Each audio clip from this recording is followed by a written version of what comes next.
புசு புசுன்னு பூரி செஞ்சு கொடுத்தா யாரு தான் வேண்டாம்பாங்க. ஜல்லடையில 3 கப் அளவுக்கு கோதுமை மாவை சேர்த்துட்டு நல்லா சலிச்சு எடுத்துக்கணும். அதுலயே 3 டீஸ்பூன் அளவுக்கு ரவையை சேர்த்துட்டு அதோட 1 டீஸ்பூன் அளவுக்கு சர்க்கரை, 1/2 டீஸ்பூன் அளவுக்கு உப்பு, 2 டேபிள் ஸ்பூன் அளவுக்கு மைதா மாவை சேர்த்து 1 டீஸ்பூன் அளவுக்கு ஆயில் சேர்த்து நல்லா கலந்துட்டு 3/4 கப் போல தண்ணியை கொஞ்சம் கொஞ்சமா சேர்த்து நல்லா டைட்டான மாவா பிசைஞ்சுக்கணும்.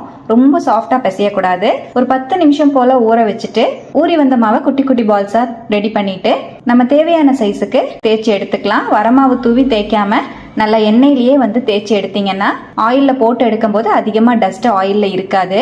நல்ல சூடான ஆயில்ல தேய்ச்ச மாவை போட்டு பொரிச்சு எடுத்தீங்கன்னா நல்ல சுட சுட சூப்பர் ஃபிளஃபியான பூரி ரெடி.